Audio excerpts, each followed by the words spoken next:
சென்னை கோட்டூர்புரத்தில் வீடுகள் ஒதுக்க கோரி பொதுமக்கள் சாலை மறியல் போராட்டத்தில் ஈடுபட்டிருக்கின்றனர். விவரங்களை செய்தியாளர் சுரேஷிடம் தகவல்களை கேட்கலாம். சுரேஷ், அங்குள்ள பொதுமக்கள் சாலை மறியலில் ஈடுபட்டிருக்கின்றனர். அவர்கள் தரப்பில் என்ன கோரிக்கை விடுக்கப்படுகிறது? வணக்கம். சென்னை கோட்டூர்புரத்தில் ஒதுக்கீடு செய்யப்பட்ட வீடுகள் இதுவரை கிடைக்காததால் பாதிக்கப்பட்ட பொதுமக்கள் தற்போது சாலை மறியலில் போராட்டத்தில் ஈடுபட்டு வருகிறார்கள்.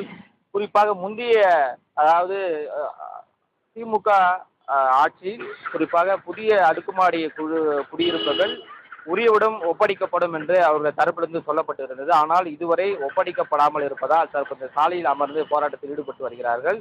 தமிழ்நாடு நகர்ப்புற வாழ்விட மேம்பாட்டு வாரியத்தில் கட்டப்பட்டு வரும் வீடுகள் தகுதியான பயனாளருக்கு முறையான வழங்கப்படவில்லை என தொடர்ச்சியாக அவருடைய தரப்பிலிருந்து அந்த குற்றச்சாட்டுகள் என்பது எழுப்பப்பட்டு வருகிறது. இந்த நிலையில்தான் கிட்டத்தட்ட 1000த்திற்கும் மேற்பட்ட அங்கே வீடுகள் இருக்கிறது. அது 195 நபர்களுக்கான அந்த வீடுகள் ஒதுக்கப்படும் என்று அவர் தரப்பிலிருந்து சொல்லப்பட்டு வந்தது. இந்த நிலையில் தான் இந்த வீடுகள் என்பது ஒதுக்கப்படும் என நினைக்கப்பட்டிருந்த நிலையில தற்போது ஆட்சி மாற்றம் என்பது ஏற்பட்டிருந்தது. இதன் காரணமாக இந்த ஆட்சியிலேயாவது வீடுகள் கிடைக்கப்படும் என அவர்கள் எதிர்பார்க்கப்பட்டிருந்த நிலையில அங்கிருக்க வசிக்கக்கூடியவர்கள் இன்னும் வீடு எங்களுக்கு இன்னும் ஒப்படைக்கப்படவில்லை என்று அவர்கள் தரப்பிலிருந்து கேட்கப்பட்டிருந்தது. ஆனால் அரசு சார்பாக இதுவரை அந்த கோப்புகள் எதுவும் எங்களிடம் இன்னும் வரவில்லை என்று அவர்கள் தரப்பிலிருந்து சொல்லியிருந்தார்கள். இந்த நிலையில்தான் அங்கு வசிக்கக்கூடிய 200க்கும் மேற்பட்ட குடும்பத்தினர் தற்போது எங்களுக்கு வீடுகள் இன்னும் ஒதுக்கப்பட வாய்ப்புகள் கிடைக்குமா இல்லையா என்பது தெரியவில்லை என்பது காரணமாகவே தற்போது சாலையில் அமர்ந்து, அதாவது குறிப்பாக கோட்டூர்புரத்திற்குரிய சாலை என்பது மிக முக்கியமான சாலையாக பார்க்கப்படுகிறது.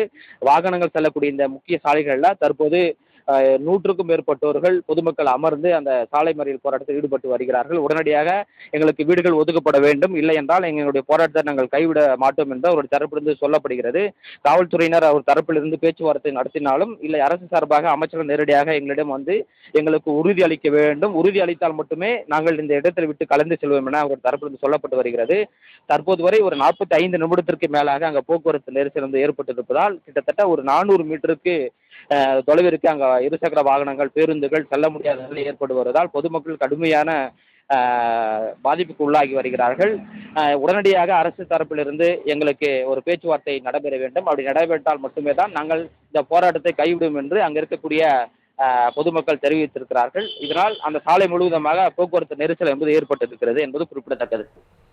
சென்னை கோட்டூர்புரத்தில் வீடுகள் ஒதுக்க கோரி பொதுமக்கள் சாலை மறியல் போராட்டத்தில் ஈடுபட்டிருக்கின்றனர். விவரங்களை வழங்கியதற்கு நன்றி சுரேஷ்.